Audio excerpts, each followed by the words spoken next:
ఈరోజు ఎపిసోడ్‌లోని హైలైట్స్ గనక మనం చూసినట్లయితే, తనూజ చాలా అంటే చాలా బాగా టాస్క్ ఆడింది. అదేవిధంగా సంచాలకులుగా రెండవ టాస్క్‌లో కళ్యాణ్ చాలా బాగా చేసిండు. ఇటు చూస్తే సంచాలకులుగా ఒక స్టాండ్ మీద లేదు అని అనిపించేది. రీతు కొంత నెగెటివ్ అయితే ఖచ్చితంగా తను ఎదుర్కోవాల్సి ఉంటది. ఈరోజు జరిగిన దాంట్లో. అదేవిధంగా సుమన్ శెట్టి గారు బాగా ఆడారు టాస్కు. అదేవిధంగా శక్తికి మించి సంజన గారు ఆడారు. అటు చూస్తే బర్నీ గారు ఎంటర్‌టైన్‌మెంట్ కోణం ఇయాల కొంత బయటకొచ్చింది ఆయనలో. ఆహ్, అందరూ ఎవరికి శక్తికి మించి వాళ్ళైతే మాక్సిమం ట్రై చేస్తున్నారు. మెయిన్‌గా ఎక్కువగా ఇవాళ బెటర్ పర్ఫార్మెన్స్ ఇచ్చార్రా అనిపించింది మాత్రం తనుజ ఫస్ట్ టాస్క్‌లో తన శక్తికి మించి పోరాడింది అని అనిపిస్తది. ఎందుకంటే ఫస్ట్ టాస్క్‌లో ఇటు నిఖిల్, డేమాన్ పవన్, సంజన గారు వీళ్ళ ముగ్గురితో కలిసి తనుజ గారు గేమ్ ఆడాలి. ఆ గేమ్‌లో ఎంత టఫ్ ఉంటదంటే బాస్కెట్లు నలుగురు 4 బాస్కెట్లు వేసుకుంటారు. బ్యాగ్‌లాగా వేసుకోవాలి. బాల్స్‌ని మన స్మైలింగ్ బాల్స్ అవి ఉంటాయి గదా! ఆ బాల్స్‌ని ఆ బాస్కెట్‌కి చిన్న హోల్ ఉంటది. ఆ హోల్‌లో వేయాల్సి ఉంటదనమాట. ఆ రకంగా జరిగేటువంటి ఈ టాస్క్‌లో అసలు ఎంత చూస్తుంటే చూస్తే మనకు డైరెక్ట్‌గా తెలుస్తది. మీకిక్కడ దీంట్లో గూడా మీ ఇమేజ్‌లలో కొన్ని అవుపడతాయి చూడొచ్చు. చాలా అంటే చాలా బాగా ఆడి ఆమె ఫస్ట్ రౌండ్‌లోనే ఆమె బాస్కెట్‌లో ఓన్లీ 2 బాల్స్ ఉంటాయి. అటు చూస్తే నిఖిల్ బాస్కెట్‌లో 2 బాల్స్ ఉంటాయి. తనుజ గారి బాస్కెట్‌లో 3 బాల్స్ ఉంటాయి. అటు సంజన గారి బాస్కెట్‌లో 7 బాల్స్, డేమాన్ పవన్ దాంట్లో బాస్కెట్‌లో 11 బాల్స్ ఉంటాయి. ఇక్కడ కొంత రీతు కన్‌ఫ్యూజన్ గురైపోయింది. ఆ టాస్క్‌కు సంబంధించి కొన్ని రూల్స్ అండ్ రెగ్యులేషన్స్ ఉంటాయి. ఒక బాక్స్ అయితే ఉంటుందనమాట. ఒక బ్లూ లైన్ గీస్తారు. ఆ గార్డెన్ ఏరియాలో ఉంటది. ఆ బ్లూ లైన్‌ని దాటిన వాళ్ళని దాటితే ఔట్ అవుతారు. కానీ ఆ విషయంలో రీతు కన్‌ఫ్యూజ్ అయిపోయి పవన్ విషయంలో అరే! పవన్‌ని వెంటనే తీసేస్తే ఏం బాగుంటదనుకుందో ఏమో! అక్కడ ఒక మిస్టేక్ చేసేసరికల్లా ఆ మిస్టేక్ వల్ల ఇంకొక మిస్టేక్ చేయాల్సొచ్చింది. ఇంకొకటి అది నాన్ స్టాప్‌గా మిస్టేక్ మీద మిస్టేక్ అయితూనే ఉన్నాయి. సంచాలకులుగా 100% ఫెయిల్యూర్ అయింది ఈరోజు రీతు. ఒక చిన్న తప్పు పవన్‌ని సరే ఫస్ట్ టైము తనుజ అది బాల్స్‌ని వాళ్ళిద్దరూ వేసుకునే క్రమంలో తనుజ చెయ్యి తగలదు. ఆ ఫేస్ మీద ఇలా చేతులన్నప్పుడు దాని నుంచి తప్పించుకోవడం కోసం డేమాన్ ఆ లైన్ దాటుతాడు. లైన్ దాటిండంటే ఆ లైన్స్ పెట్టిందే దానికోసం. నువ్వు ఫిజికల్ కావద్దు అది కరెక్టు. కానీ ఎ చెయ్యి పెట్టి నెడితే అనుకోవాలి. చెయ్యి పెట్టి నెట్టలేదు గదా! అయినా సరే అక్కడ రీతు రాంగ్ జేసింది. అప్పటికి అంటారు. తనూజ అంటుంది. వాళ్ళందరూ చెప్తారు. ఔట్ అవతల ఉన్నటువంటి బయట ఉన్నటువంటి మిగతా వాళ్ళు గూడా చెప్తుంటారు. ఔట్ అయిండు పవన్ అవతలకెళ్ళిండంటే లేదు లేదు నెట్టింది కాబట్టి అది కౌంట్ కాదని చెప్పేసి తీసుకుంది. అదొకటి. ఇంకొకటి చూస్తే నిఖిల్ అండ్ డేమాన్ ఆడే విషయంలో ఎగిరి ఇలా బాల్స్ వేయబోయిన క్రమంలో డేమాన్ బ్యాలెన్స్ ఆగక అటు కింద పడిపోతాడు. దాని కారణంగా అప్పుడు గూడా ఆ లైన్ దాటి బయటికెళ్ళిపోతాడు. అది రెండో మిస్టేక్. అక్కడ గూడా లేదు లేదు అన్నట్టుగా డేమాన్‌ని మళ్ళీ యాక్సెప్ట్ జేసి తీసుకుంటది. ఇటు చూస్తే నిఖిల్ విషయంలో గూడా నిఖిల్ అండ్ సంజన గారు టాస్క్ ఆడే క్రమంలో నిఖిల్ ఆ లైన్ దాటి ఎళ్ళిపోతాడు. ఆహ్, అది దాన్ని ఎక్స్‌క్యూజ్ చేస్తది. మళ్ళీ తర్వాతకి ఇంకొకసారి బాల్స్ అందుకోవడం కోసం ఆ బ్లూ లైన్ ఏదైతే ఉంటదో ఒక లెగ్ మాత్రమే బయట పెట్టి ఆయన బాల్ అందుకుంటాడక్కడ.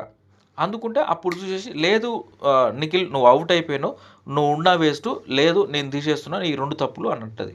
నువ్వు ఆడొద్దని చెప్తది నిఖిల్‌కి. చెప్పినప్పుడు తనుజ కల్పించుకొని అట్లెట్లా అంటావు? ఇందాక డేమాన్ గూడా ఫస్ట్ నాతోటి తర్వాతకి ఇక్కడ బాల్లు ఇద్దరు ఆడుకున్నప్పుడు అవతల పడ్డాడు గదా!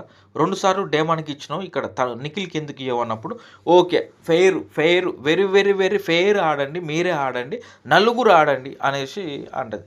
అంటే అంతసేపు వద్దని జెప్తది. కావాలని జెప్తది. మళ్ళీ డేమాన్ విషయం ఎత్తేసరికల్లా లేదు ఫెయిరు నలుగురు ఆడరు ఇగ మీరే వెరీ, వెరీ ఫెయిర్ ఇదే ఆడుకోరి అన్నట్టుగా చెప్తది. అది రాంగు. ఇంకొకటి ఈమె చెప్పాల్సిన అవసరం లేదు. ఇగో తనుజ నీ దాంట్లో ఒక బాల్ లేదు. డేమన్ పవన్ దాంట్లో గూడా బాస్కెట్‌లో గూడా ఒక బాల్ గూడా పడలే. అట్లుంటే కష్టమమ్మా నేను రిజల్ట్ ఇయలేను. మీరు ఎవరన్నా ఒకళ్ళ దాంట్లో బాల్ ఏసుకోరి అనేసి చెప్తది. అది రాంగ్ సంచాలకులా ఉండి. వాళ్ళు చూసుకుంటారు. వాళ్ళకి తెలియదా ఆట. చివరి వరకు ఆడిస్తారు. అవతల బిగ్ బాస్ చూస్తున్నాడు. ఆయన గాంగు కొట్టాలి గదా! అది కొట్టడు. అది ఎవరి దాంట్లో అయినా క్లియర్ అయ్యే వరకు ఆయన వెయిట్ చేస్తాడు. వాళ్ళు ఆడుకునే తీరు వాళ్ళు ఆడుకుంటారు. నువ్వు ఇండైరెక్ట్‌గా ఏం చెప్తున్నావంటే డేమాన్ పవన్‌కి హింట్ ఇస్తుంది. అరే! డేమాన్ పవను తనుజ దాంట్లో ఒక్క బాల్ గూడా పడలే. నీ దాంట్లో కూడా ఒక బాల్ కూడా పడలే. నువ్వు తనుజ దాంట్లో ఒక్క బాలన్నా ఎయిరా నాయన. నువ్వు వేస్తే నువ్వు నీ దాంట్లో ఒక్క బాల్ కూడా లేదు కాబట్టి నువ్వు ఈ రౌండ్ నుంచి సేవ్ అవుతావు అనే విధంగా హింట్ ఇవ్వడం కోసమే చెప్పింది రీతు అనేది ఆడ క్లియర్గా అవుపడుతుంది. ఇంకొకటి 2 సార్లు నిఖిల్ దాటిండని చెప్పేసి నిఖిల్ని తీయబోతుంది. తర్వాత వెరీ వెరీ ఫెయిర్ సరే అని అంటది. మళ్ళీ కొద్దిసేపు అయిన తర్వాత డేమాన్ పవన్ ఏమనుకుండో, సరే అది ఫౌల్ గేమ్ అంటున్నారు కదా, ఓకే నేను వెళ్ళిపోతా అని చెప్పేసి ఆయన పక్కకు కూర్చుంటారు. అనే టైంలో యాక్చువల్లీ బిగ్ బాస్ వెయిట్ చేస్తాడు, చూద్దాం రీతు ఎలాంటి నిర్ణయం తీసుకుంటుందో అని వెయిట్ చేస్తుంటాడు. కానీ ఎప్పుడైతే డేమాన్ పవను ఇక ఇది ఎట్లా తేడా కొట్టేటట్టుంది అనుకుని ఆలోచించుకున్నట్టుండు. మొత్తానికి ఓకే ఇది ఫౌల్ అంటున్నారు కదా, నేను నెక్స్ట్ రౌండ్ ఆడుకుంటాననేసి పక్కకు రాబోతుంటే అప్పుడే బిగ్ బాస్ చూసి యాక్చువల్గా బిగ్ బాస్ రీతు ఎలాంటి నిర్ణయం తీసుకుంటూ చూద్దామని వెయిట్ చేసిండు.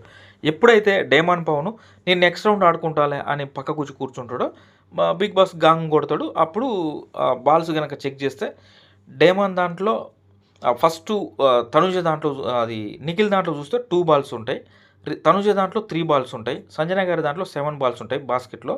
ఇటు డేమాన్ పవన్ దాంట్లో చూస్తే 11 బాల్స్ ఉంటాయి. అప్పుడు చెప్తుంది క్లియర్గా నిఖిల్ నువ్వు సేవ్ అయ్యావనేసి చెప్తుంది. అక్కడ ఓవరాల్గా చెప్పేస్తుంది నిఖిల్ తోటి. కానీ తర్వాతకి మళ్ళీ కాసేపు అయిన తర్వాత వీళ్ళు మాట్లాడిన తర్వాత మళ్ళీ ఫైనల్గా బిగ్ బాస్ అడిగినప్పుడు ఎవరు సేవ్ అయ్యారు ఈ రౌండ్లో రీతు అన్నప్పుడు తనుజ సేవ్ అయింది బిగ్ బాస్ అని చెప్తుంది. ఒక్కసారిగా షాక్ అక్కడ అందరూ కూడా. అదేంది ఇప్పుడే కదా నిఖిల్ 2 బాల్స్ ఉన్నాయి సేవ్ అయినామంటే నిఖిల్ 2 టైమ్స్ అది లైన్ క్రాస్ అయింది కదా అనేసి అంటది. నిఖిల్ క్రాస్ అయ్యిండు, అటు క్రాస్ అయ్యిండు. మరి క్రాస్ అయినప్పుడు నువ్వు వద్దు, సంజన గారు చెప్పినప్పుడు వద్దు అనాలి కదా, నువ్వు అనలే. అప్పుడు లేదు ఆడండి, వెరీ వెరీ ఫెయిర్ ఆడండి, నలుగురు ఆడండి అన్నది. అలా ఎందుకు అన్నది మిస్టేకు అది. ఆ రకంగా అక్కడైతే బ్లండర్ మిస్టేక్. ఎందుకంటే దానికి ముందు స్టెప్పు 3-4 తప్పులు చేసుకుంటూ వచ్చింది, ఒక్క స్టాండ్ తీసుకోలే.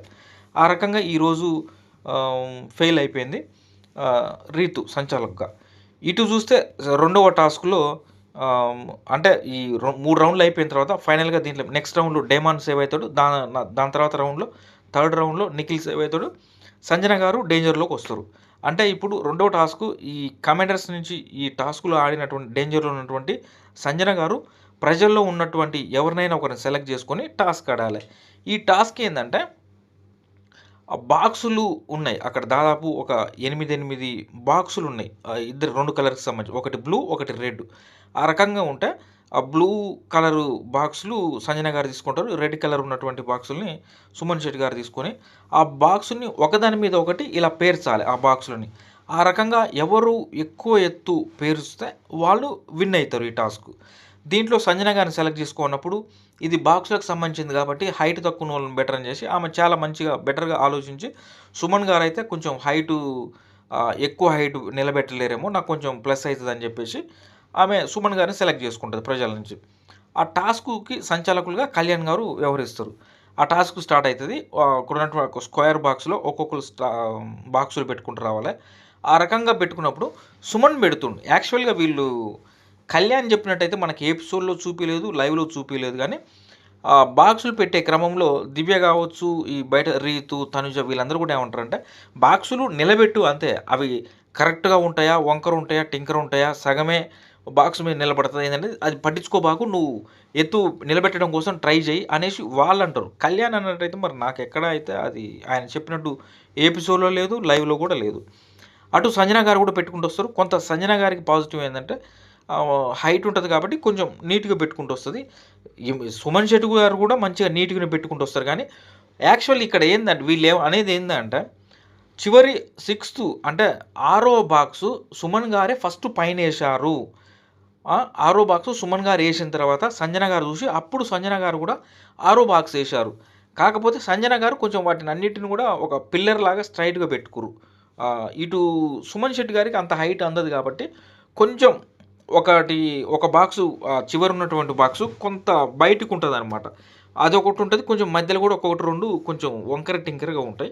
ఫైనల్గా డెసిషన్ తీసుకునేది ఏంటంటే కళ్యాణ్ సంచాలక డెసిషన్ తీసుకునేది ఏంటంటే నేను సంజన గారు విన్గా ప్రకటిస్తున్నా, ఎందుకంటే కరెక్ట్గా ఉంది ఈ పోల్ లాగా స్ట్రైట్గా ఉంది కాబట్టి నేను సంజన గారిని తీసుకుంటున్నా అని అంటారు. అన్నప్పుడు వీళ్ళు ఏమంటారు అంటే తనుజకి కళ్యాణ్కి జరిగిన గొడవ ఇక్కడ అదే. అట్లా ఎట్లిస్తావు, సుమన్ గారు కూడా అంత హైట్ తక్కువ ఉండి ఆయన అంత మంచిగా పెట్టాడు కదా, అంటే హైట్ తక్కువ ఉంది కాబట్టి ఆమె సెలెక్ట్ చేసుకుంది. ఆమెకు ఫేవర్‌గా ఆమె సెలెక్ట్ చేసుకుంది. అవకాశం వచ్చింది కాబట్టి. ప్లస్ అదొకటి. ఇంకొకటి ఏమంటారంటే సుమన్ గారే ఫస్ట్ పెట్టారు గదా! సంజన గారి కన్నా అంటే సుమన్ గారు పెట్టిన తర్వాత ఆడ గాంగు మోగలే. ప్లస్ ఇక్కడికే పెట్టాలే. ఈ హైట్ కాడికి ఎవరు పెడితే అక్కడికే ఆగిపోతది. ఎవరు ఫస్ట్ అనలే. నువ్వు ఇంకా 7థ్‌ది పెట్టొచ్చు, 8థ్‌ది పెట్టొచ్చు, ఇంకెంత దూరమైనా పెట్టుకోవచ్చు. ఆ టైం లిమిట్ లేదు. ఇగో ఒక 1 మినిట్‌లో ఎవరైతే హైట్‌గా పెట్టుకుంటారో వాళ్ళకే అవకాశం అని చెప్పలే బిగ్ బాస్. కాబట్టి ఆ టైమ్ స్లాట్ తీసుకోవద్దు. వాళ్ళు ఆ టైమ్ స్లాట్ తీసుకోవాలంటారు. అది మిస్టేకు. దాని తర్వాతకి లేదు అంటే ఫైనల్‌గా కళ్యాణ్ చెప్పిందేందంటే స్ట్రెయిట్‌గా ఉంది. ఎవరిదైతే పర్ఫెక్ట్‌గా ఉందో వాళ్ళకే తీసుకుంటున్నా అని చెప్పిండు గదా! మరి అదే మాట ముందు జెప్పుంటే బాగోదుగా అన్నట్టుగా దివ్య, తనుజ వీళ్ళందరూ గూడా అంటుంటారు. కానీ అది సంచాలకుడి నిర్ణయం ఫైనల్‌గా. ఆయన తీసుకున్న నిర్ణయంలో అయితే తప్పైతే ఏం లేదు. ఇద్దరు సేమ్ హైట్ ఉంది గాబట్టి దాంట్లో కొంచెం బెటర్‌గా ఎవరిదైతే ఉందో వాళ్ళు తీసుకుంటారు. అంతేగాని ఫస్ట్ పెట్టిర్రు, లాస్ట్ పెట్టిర్రు అనేది అది కరెక్ట్ గాదు. అనేసి కళ్యాణ్ నిర్ణయం అనమాట. అయితే తనూజ అలా గట్టిగా చెప్పేటప్పుడు నువ్వు అట్లెట్లా చేస్తావు? నువ్వు ముందు చెప్పాలి అదే వాయిస్ రేజ్ తోటైతే కళ్యాణ్ కూడా గట్టిగా మాట్లాడతాడు. ఆ రకంగా తర్వాతకి ఎపిసోడ్ అయిపోయిన తర్వాత కూడా కళ్యాణ్ వెళ్ళి చాలా సేపు బయట కూర్చుంటాడు. వెయిట్ చేస్తుంటాడు. ఈ రకంగా ఈరోజు